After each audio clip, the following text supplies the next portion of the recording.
أشهد أن لا إله إلا الله.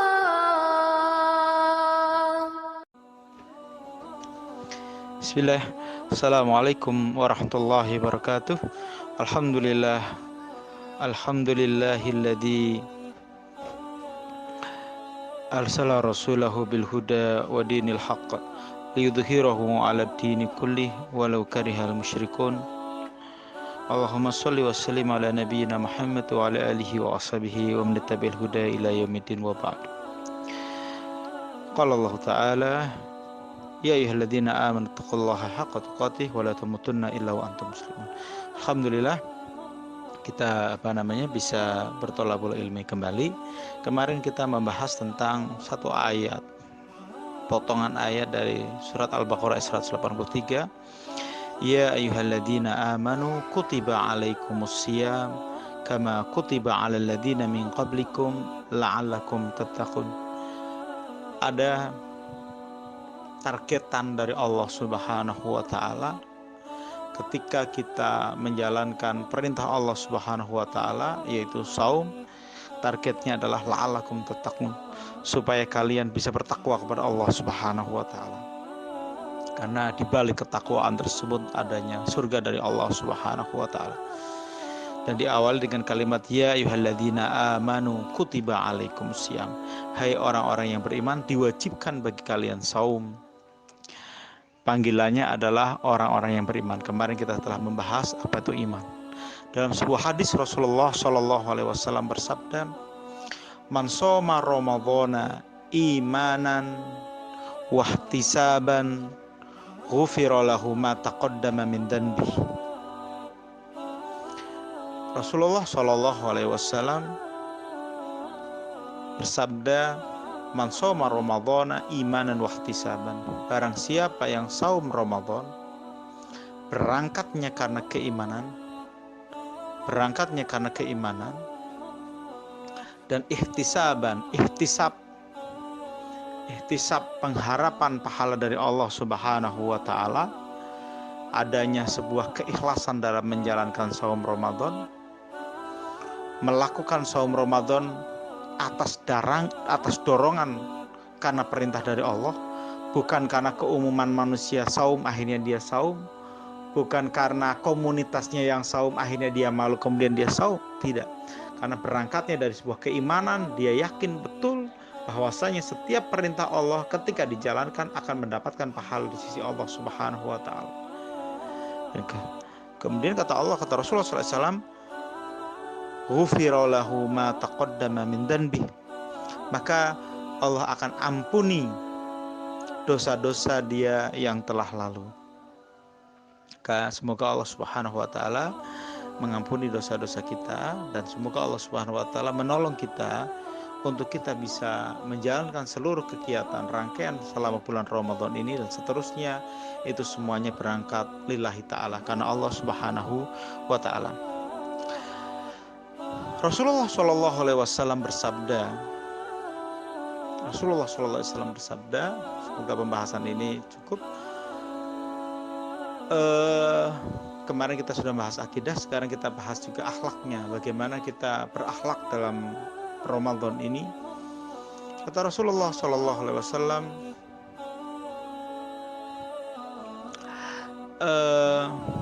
man lam yada qaula zur wal amala bihi wa laysa lillahi hajatun ayyada ta'amuhu wa syarabuhu. Rasulullah SAW bersabda seperti ini, man lam yada qaula zur, barang siapa yang tidak meninggalkan qaula zur, perkataan palsu, perkataan yang mengandung dosa, amalan lisan, wal amalun bihi, dan amalan-amalan palsu, amalan-amalan yang mengandung dosa, falaisa lillahi hajatun, maka Allah tidak butuh lagi. Allah tidak butuh lagi pada orang itu ayyada ta'amuhu wa syarabuhu, padahal dia meninggalkan laparnya, padahal dia meninggalkan makanannya, meninggalkan minumnya. Tapi apa? Dia tidak meninggalkan lisannya untuk berkata yang jahat, dia tidak meninggalkan anggota badannya untuk melakukan perbuatan-perbuatan yang jahat yang mengandung dosa dari Allah Subhanahu wa taala. Maka marhaban ya Ramadan, selamat datang ya bulan Ramadan. Ramadan datang kepada kita. Ramadan datang kepada kita dan berkata kepada mata kita seakan-akan seperti itu. Wahai mata, berpuasalah kalian dari melihat hal-hal yang haram. Allah Subhanahu wa taala memerintahkan kepada mata untuk agar berpuasa dari melihat hal-hal yang haram. Selain itu juga agar mata berpuasa untuk memandang hal-hal yang haram atau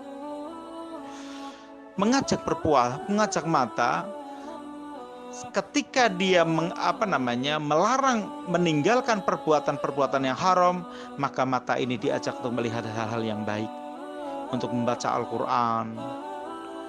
Bahkan para ulama ketika para imam mazhab, Imam Malik, Imam Syafi'i, Imam Hanafi, ketika masuk bulan Ramadan, mereka meninggalkan fatwa-fatwanya. Mereka fokus di dalam masjid, mereka hanya mempelajari Al-Quran.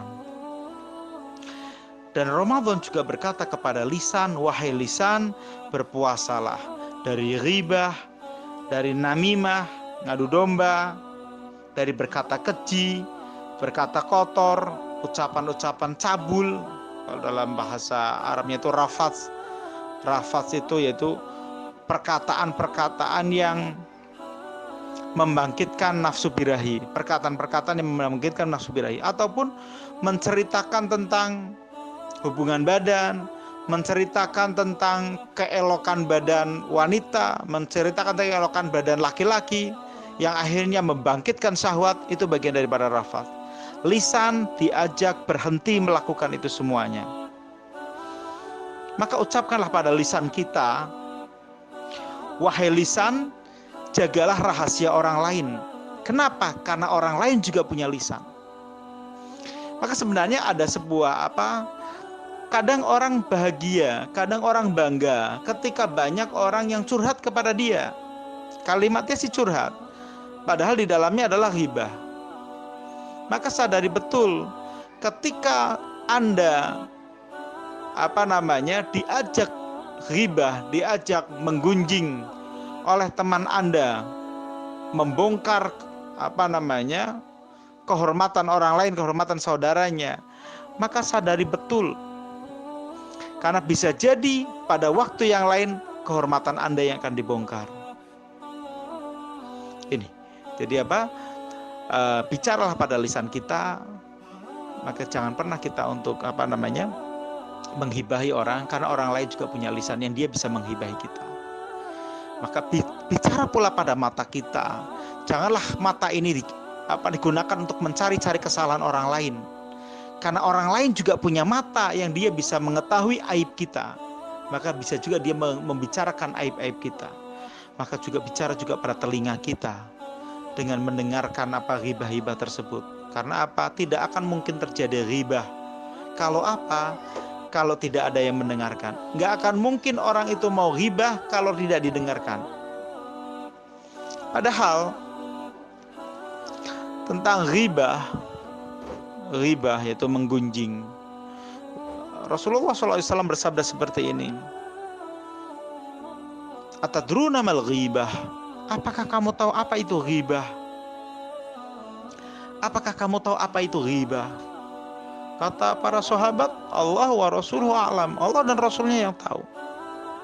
Kata Rasulullah SAW, ghibah dzikruka ahaka bima yakrah. Ghibah itu adalah engkau mengatakan sesuatu tentang temanmu yang apabila temanmu itu dengar, dia akan marah. Memang si A ini tukangnya ngomongin orang, gitu kan ya, tukangnya ngomongin orang, tukang nuduh gini. Akhirnya kita ngomong seperti itu, wah dia itu tukang ini, tukang ini. Kalau dia memang ada tukang seperti itulah ghibah. Maka para sahabat mengatakan seperti ini, ya Rasulullah, bagaimana kalau yang saya ucapkan itu, yang saya katakan memang ada pada dia? Maka kata Rasulullah SAW, kalau memang ada pada dia itulah ghibah. Kalau tidak ada pada dia itulah fitnah. Jadi dua. Ngomongin orang itu berujungnya cuma dua. Bukan ngomongin kebaikan orang ya. Ngomongin apabila orang itu dengar dia marah. Ya. Ngomongin, membicarakan seseorang apabila seseorang itu dengar dia marah. Maka kembalinya cuma dua. Kalau itu bukan ghibah, itu adalah fitnah. Ghibah itu mengerikan. Ketika Rasulullah SAW Mi'raj, naik ke langit ke-7, melihat orang, itu dia kukunya terbuat dari timah panas. Kemudian dia mencakarin mukanya sendiri.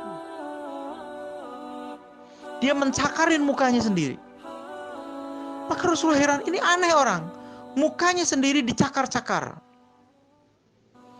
Maka bertanya Rasul kepada malaikat Jibril, ya malaikat, kenapa ini orang? Dialah orang yang makan bangkai saudaranya. Apa maksud makan bangkai saudaranya? Dia adalah orang yang menghibahi saudaranya. Kenapa dikatakan orang yang makan bangkai saudaranya? Karena orang yang dihibahi dia nggak tahu. Sebagaimana bangkai ketika dipukul-pukul dia tidak tahu. Itu ancaman seperti itu. Adapun orang yang fitnah, orang yang menuduh tanpa dasar gitu kan ya. Maka kata Rasulullah SAW, "Man qala fi ahihi falaysa fihi." Barang siapa mengatakan sesuatu kepada saudaranya, menuduh pada saudaranya, falaysa fihi, dan dia tidak melakukan itu, menuduh, dia ini nih pelakor lah, dia ini nih tukang ngibul lah, padahal dia tidak melakukan itu semuanya. Maka kata Rasulullah SAW, askanahullahu rat'atal khabal, maka Allah akan tenggelamkan dia dalam lumpur neraka. Inilah maka saum ini mengajak mata kita, mengajak telinga kita, mengajak lisan kita juga untuk menahan diri dari hal-hal yang mendatangkan kemurkaan dari Allah Subhanahu wa taala, dan kemudian kita alihkan untuk melakukan hal-hal yang mendatangkan keridhaan dari Allah Subhanahu wa taala. Sama juga Ramadan ini juga berkata kepada tangan kita. Ramadan ini juga berkata kepada kaki kita, berkata kepada tangan kita agar tidak mudah untuk menampar anak. Kesalahan sedikit main tampar. Agar tidak mudah untuk melepaskan tangan ini kepada orang-orang yang tidak berhak untuk mendapatkan itu. Dan berkata kepada kaki kita untuk menahan diri dari melangkahkan kaki menuju tempat-tempat bermaksiat. Maka jangan gunakan rumah saudara Anda untuk bermaksiat dengan melakukan menggunjing. Jauh-jauh melangkahkan kakinya ke tempat saudara hanya untuk menggunjing. Setiap langkah itu mengandung dosa. Maka kasih sayang Allah Subhanahu wa taala kepada kita dengan mengadakan saum ini, supaya kita menghentikan itu semuanya. Sehingga apa? Tangan ini tidak akan bersaksi di depan Allah. Kaki ini tidak akan bersaksi di depan Allah, kecuali bersaksi atas kebaikan-kebaikan yang dilakukan ini. Ingatlah satu ayat yang mungkin ini hampir rata-rata orang hafal. Kalau orang tempat saya hampir rata-rata hafal, karena tempat saya itu menjadi setiap malam Jumat itu yasinan, melakukan tradisi yasinan tersebut, dan ini terus-menerus dibaca dalam surat Yasin ayat 65. A'udzu billahi minasyaitonir rajim. Al-yawma nakhtimu ala afwahihim wa tukallimuna aydihim wa tashhadu arjuluhum bima kanu yaksibun. Al-yawma, pada hari itu. Kapan? Yaumul hisab, yaumul qiyamah. Hari di mana kita sudah tidak bisa beramal kembali. Hari di mana pada saat itu tinggal hitung-hitungan, tinggal dihisab. Maka Umar bin Khattab mengatakan seperti ini. Pada hari ini adalah hari amal. Sedangkan hari besok adalah hari hisab. Maksudnya di dunia ini hari amal, sedangkan di akhirat itu hari hisab. Maka sekarang ini Allah mengatakan al-yauma nakhtimu ala afwahim.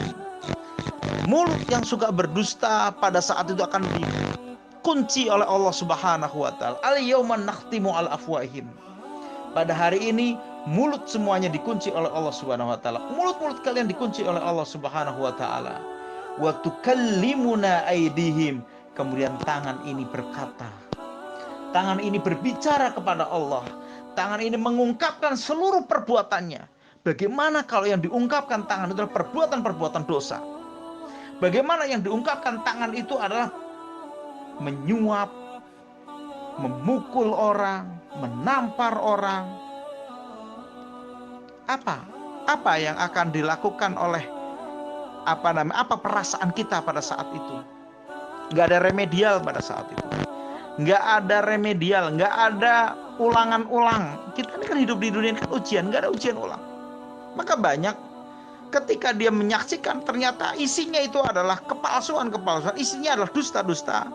Maka orang-orang kafir mengatakan apa? Ya laitani kuntu turaba. Andai saja saya menjadi tanah saja, nggak usah jadi manusia. Karena apa? Mengerikan sekali pada saat itu. Tanah selesai, hewan selesai, tapi manusia semuanya perbuatannya akan dipertanggungjawabkan di sisi Allah Subhanahu wa taala. Wa tashhadu arjuluhum bima kanu yaksibun. Dan kaki akan memberikan saksi pula atas apa?